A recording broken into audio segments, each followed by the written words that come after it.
Hello, welcome everyone to session number 4. Today we have Cassandra Kraham, who is speaking about staying present with your pet through challenging and easy times. Cassandra has had an intuitive connection with the natural world since childhood and believes that communication with animals is a spiritual path of its own. A certified animal communicator, Reiki master, and crystal healer, she has extensive training in various forms of energy healing, such as Scholar Wave, Silva Method, flower essences,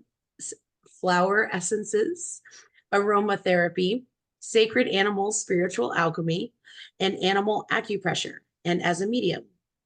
In 2005, she opened the first holistic pet spa in Washington, D.C. area, and her passion continues to be helping to facilitate the human-animal bond.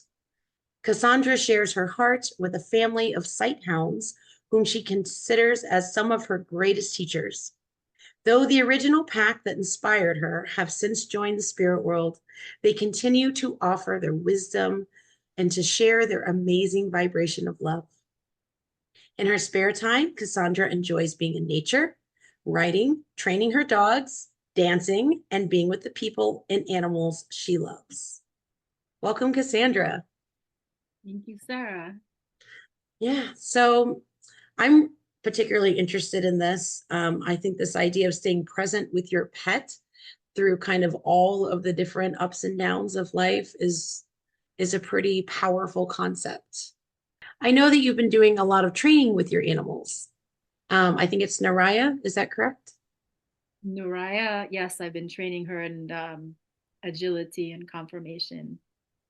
Yeah, that sounds like a lot of fun. It must be fun for you and for the dog. We love it. And I believe that you just had a really interesting experience around finding or having Mariah having a lump on her side. Yes. This was quite an experience. I was with Nuraya, who who by the way has traditionally been a very kind of shy dog, not very Mm. open, just because of some things that happened in her um in her early life, I guess.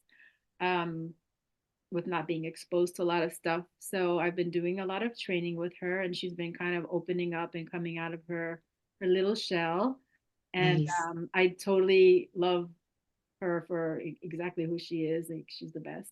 But anyway, I've been doing agility with her, and she really likes agility. It's given her a lot of confidence. We're not at the fastest pace. Like, we've repeated a couple of classes, and like other people are competing already, and I'm totally fine with that. We are just where we are right now in our class, enjoying it.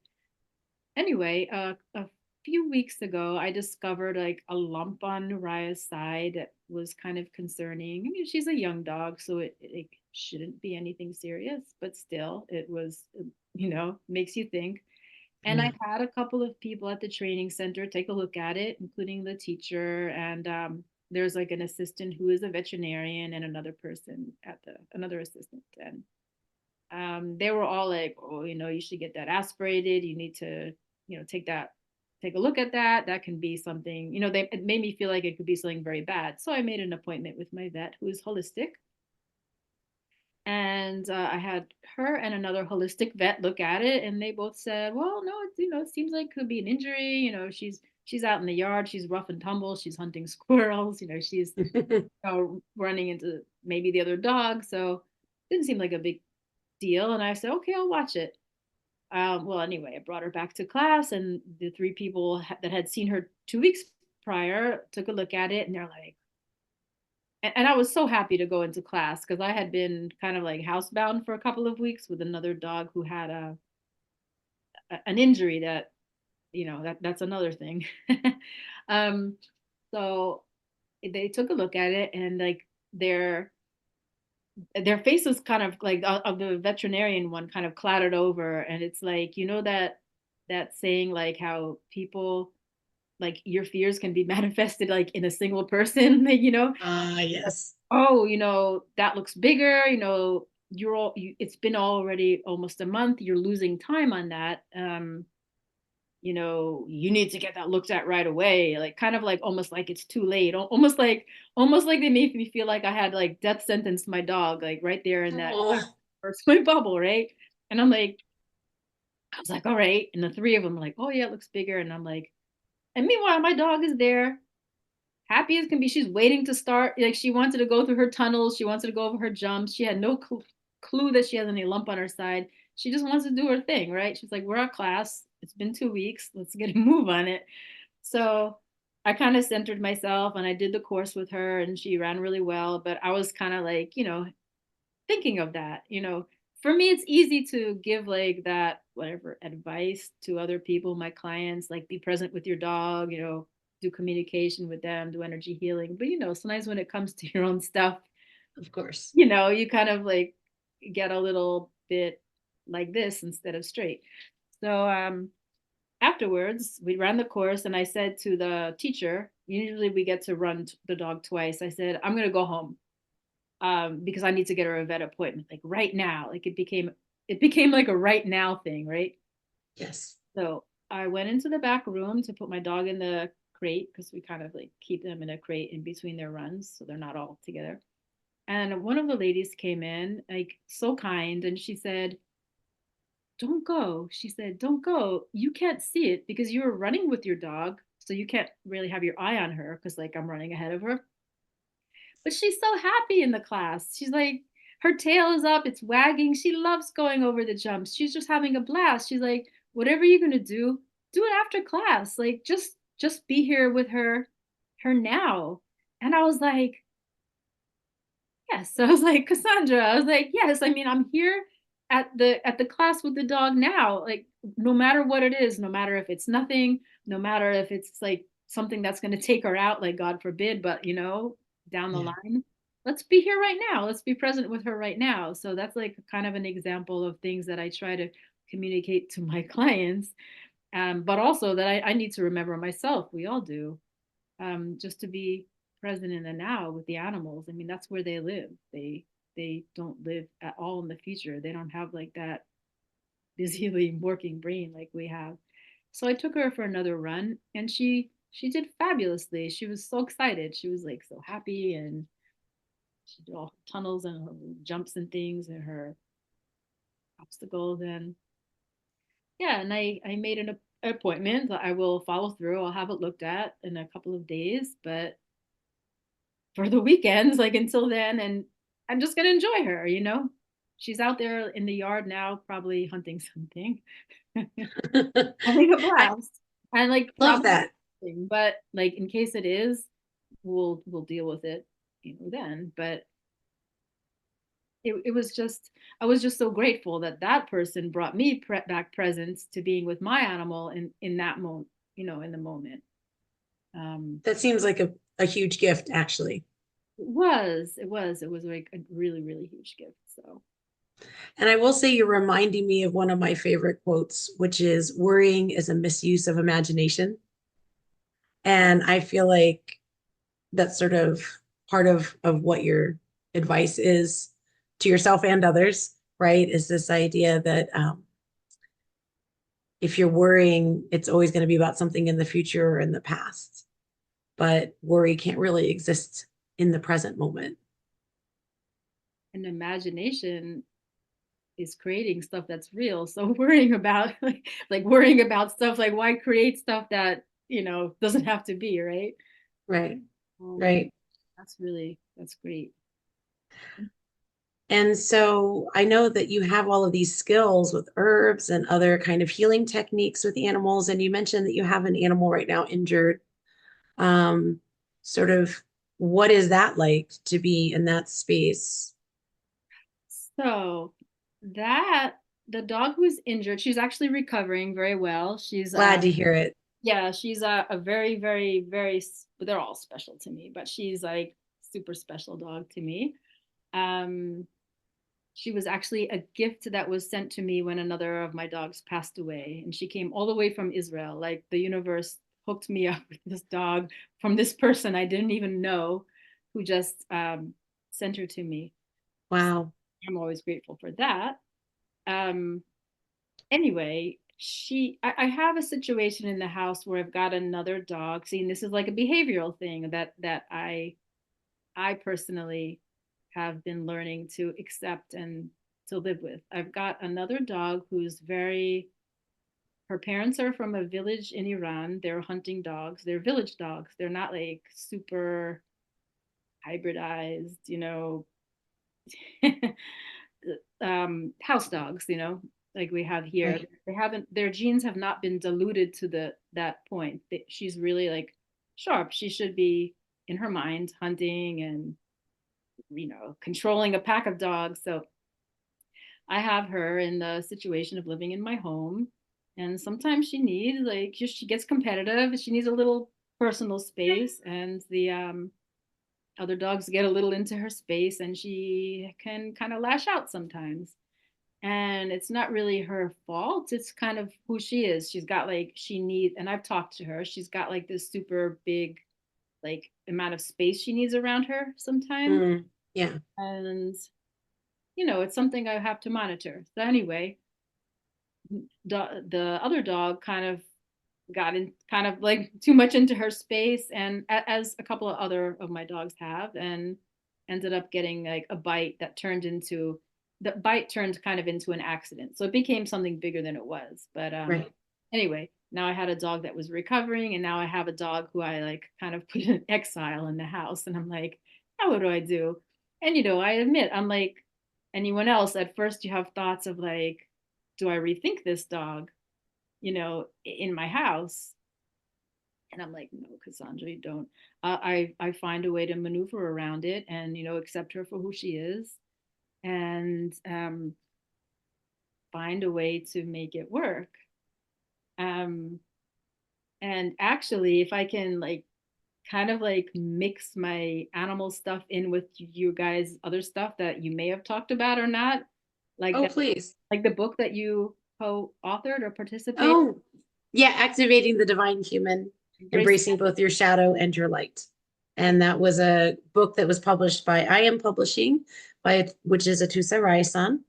And one of the other speakers, Lyra Silverstein, who is session number 3, that she is also part of that book. Yes. Well, this book really has played a lot into my consciousness, because as I'm seeing this dog who's got like this strong, like fiery side, and doing some things that are like maybe not like the most socially acceptable for the house, like by occasionally biting the other dogs, but because of something that's in her nature, it made me kind of think of that. I was like, I have to embrace her shadow self also, right? I And love that.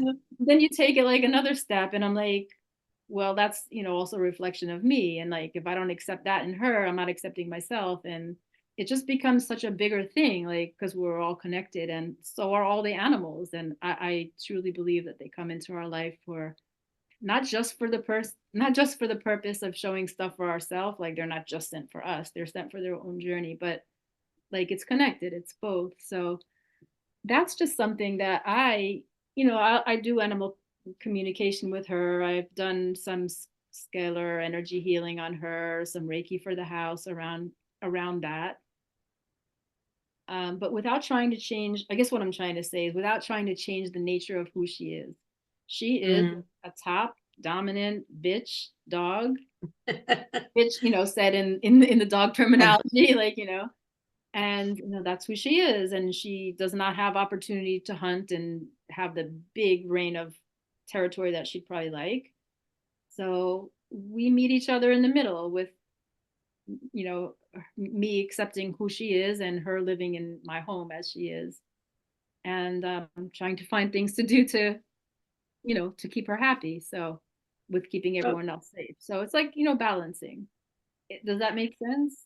no, it totally makes sense. I did have a question. I was curious, like, how does one navigate like what that balance even looks like?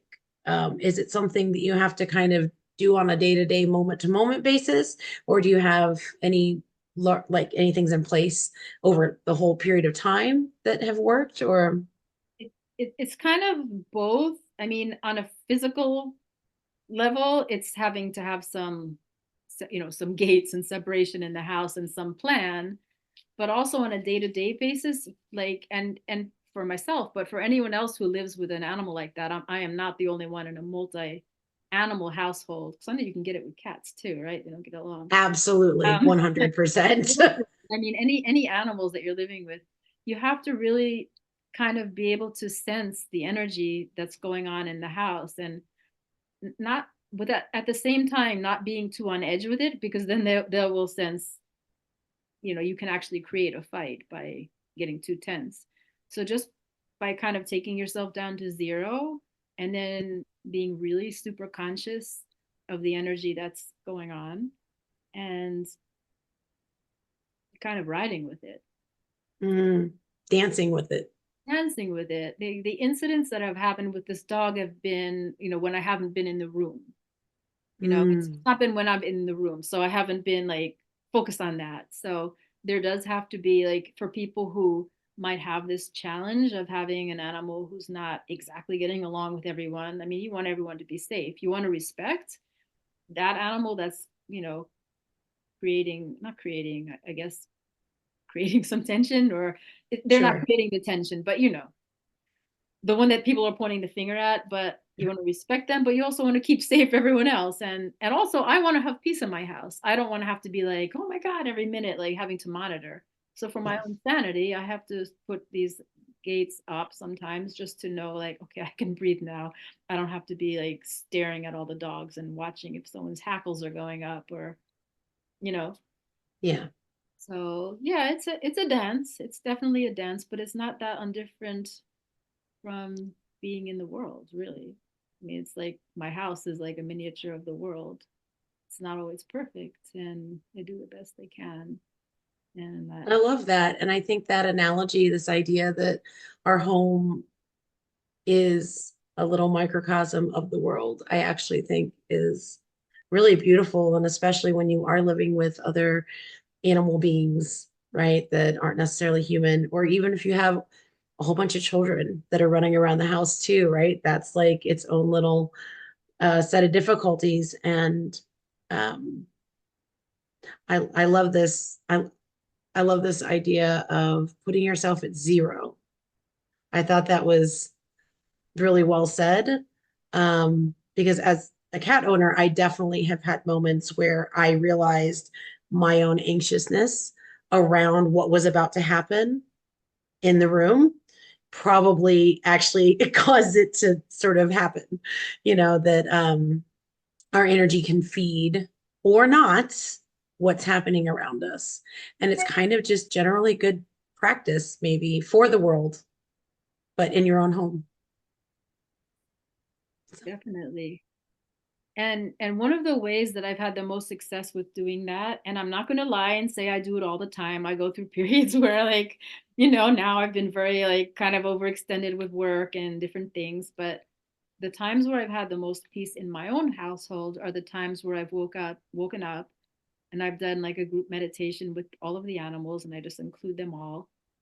There's a technique that I learned, called scalar wave, that does like very nicely for like creating a new energy field for all of the home, and for each animal, for myself, because you do kind of have to start with yourself. yes. But even any regular meditation, I mean, anything where like getting calm, the animals love it. They come near, they get quiet. And then just like kind of breathing that out to all of them, it really does give a better start to the energy of the day. Yeah. Do you do that? Like, do you actively walk into their space and sit on the floor and do that meditation? Or is it something you do in your bedroom, but like it's inclusive of the whole household? Like, how does that work? It can be, yeah, it's inclusive of the whole household. And it would normally be like when I'm still in the bed before I got Mm, up. And again, I'm not saying I do this all the time. I am not perfect, but the of course. times where I've had the best flow in my house are when I've done this the best. The time that I do it more regularly is before I go to sleep. Um, Mm, and usually what will happen, and this is when there have been no gates up. Okay, if there are no gates, I'll start, and then when I finish, they'll all be there, and they'll all be passed out. Or another thing I like to do is even when everything is great in my house. I mean, I've definitely done it when I've had animal who is like getting ready to cross over, or with like some kind of illness, where I will do some kind of energy work like scalar, or just anything that came to my head, crystal, and any kind of energy work to that animal at a certain time of the day.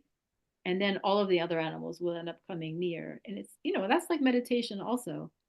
And it would create like a much more peace. So I do like to do that. And I do recommend that even when things are going smoothly, or if you have an animal who's having a health challenge, like, or a behavioral challenge, or like I said, or nothing's going on, it does help to create like a calmer, just a lighter energy in the house. And asking for harmony at that time is always a good idea. So you mentioned scalar energy work a few times. Can you give a brief definition for people who don't know what that is? The scalar wave energy is it's a technique that I learned through one of the schools that I've done a lot of study with. It's Communication with All Life University. It's like amazing school.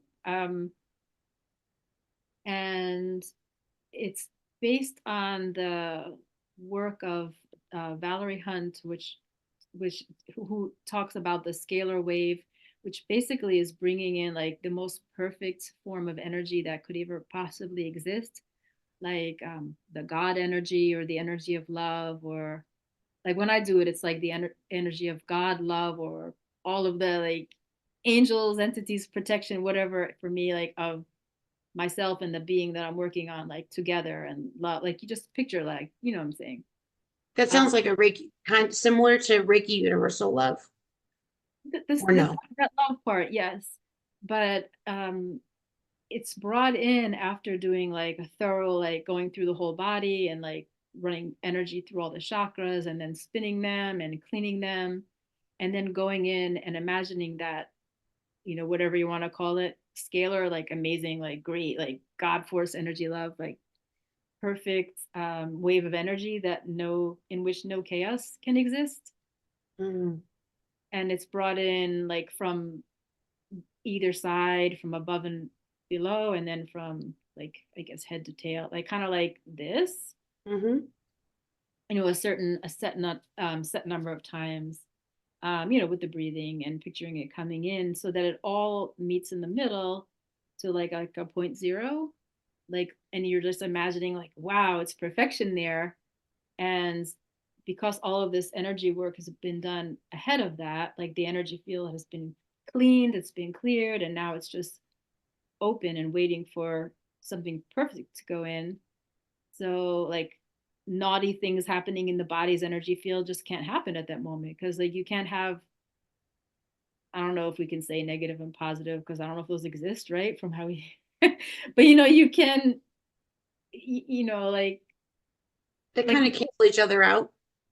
yeah, but it's like perfection basically existing Mm, at that moment. And then you go in and envision like wow, like perfect cell. And then it mm. like kind of like, Yeah. going out. And for me, like when I'm doing it for any animal, I'll see the perfect cell different ways. But like when I'm doing for Libby, the dog who who just had the injury, when I would do it, I see the perfect cell. I see her like bright little face, like when she was a puppy, and I'm like, wow, like coming out like that. And then so it's that. So it's basically, yeah, creating a whole new energy field for the animal, and it's powerful. It is powerful. So I like it, but I like all energy. Well, I was gonna say, actually, we have just a few minutes left. So I wondered if there's anything else in particular you'd like to discuss and touch on before we wrap it up. You mentioned transitioning into death and sort of sitting with animals in that space. And for anybody listening that maybe has a pet that is transitioning at the moment, somewhere in that process, do you have any thoughts or advice or ways of sort of managing and dealing with that on the human side that you can suggest?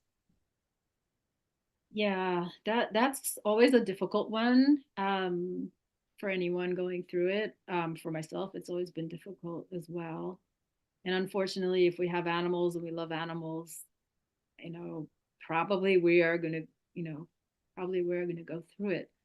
But the most important thing that I've learned going through the process with animals is just staying again very present with them and holding space for them in their process. I mean, as humans and as their caretakers, we want so hard to like fix everything that they're going through.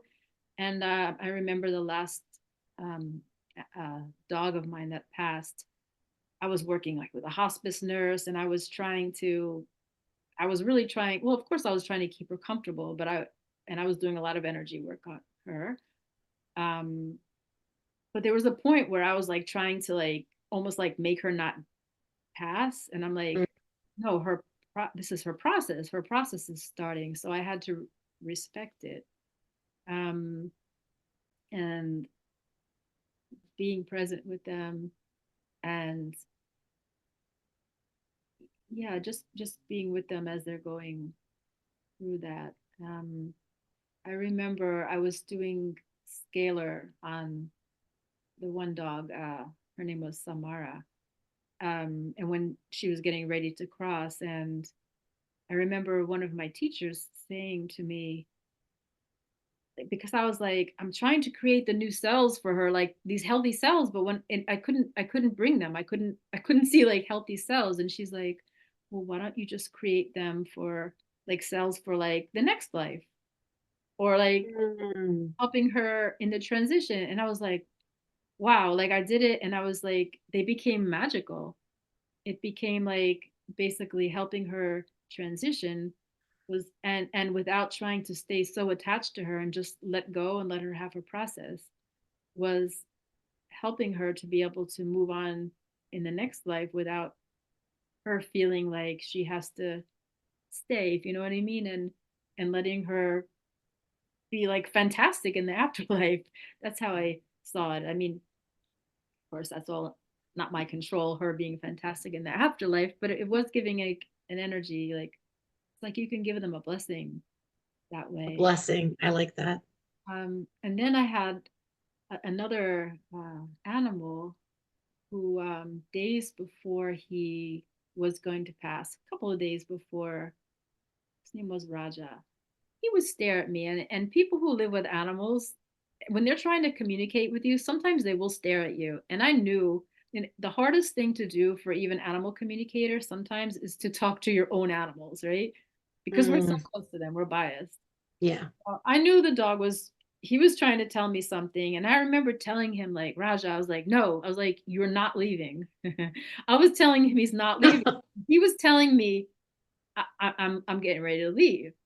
And I'm like, you're not going. I was like, you're fine. You're not going. And then a couple of days later, and he stared at me consistently. And then one day he got on the bed, and he wasn't like cuddly dog. He got on the bed and he lay right next to me.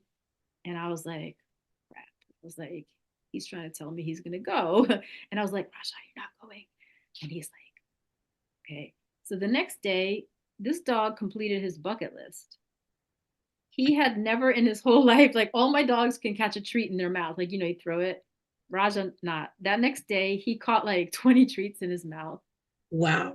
He took off. I had just moved to a new house where he finally had like a fenced yard, like a big fenced yard where he could really stretch his legs. The fence had just gotten completed, like just literally just then. I opened the door and let him, and he like barreled around the backyard. He was in love with one of my other dogs, and he like, she wasn't in heat or anything, but he flirted with her like big time. He took a walk like on places that he had started learning to adventure in, and he played with his favorite toys, which were like a stuffed squirrel. He did all these things, like, and then he collapsed. Mm. And I was like, oh my God, he's dying. And like, for me, I tried saving him. Whatever, I did a lot of stuff, but like in the end, it was like, he had told me, he knew, he had told me he did all the things that he wanted to do, um, which was great, right, for him. Um, Sad for me, but it was great for him. So yeah, again, I had to be like super present with him, and I did energy work for him, as he passed, and it was peaceful. So yeah, it's hard. Like no matter what anyone is gonna do when their animals are crossing, like transitioning, it's always gonna be hard. But listening to them, like different ways that they look at you, because like a lot of people ask me like, how am I gonna know, like how am I gonna know, like how am I gonna know, and for myself I would, you can torture yourself for like months, like are they ready, are they not, do I make the appointment, like they Yeah. kind of do let you know, like when you don't have to ask anymore, when am I gonna know, that's Mm, when if you know what I mean. So instead of like something that I would always give as like my final advice to people going through all of that time, instead of spending all of that energy wondering like when is it going to be time, just enjoy them while they're mm. there, and be present with them. That is a Love them. beautiful, beautiful piece of advice. This has been a fascinating conversation, Cassandra. I really appreciate your time. And yeah, I hope that everybody out there that you got some helpful information. Cassandra is it's Paws of Enchantment. She's based in Maryland. You can find her on Facebook and Instagram both. And I hope, Cassandra, you have an awesome day. Thank you so much for this. Thank you, Sarah. You have a great day too. Thank you so Yeah. much.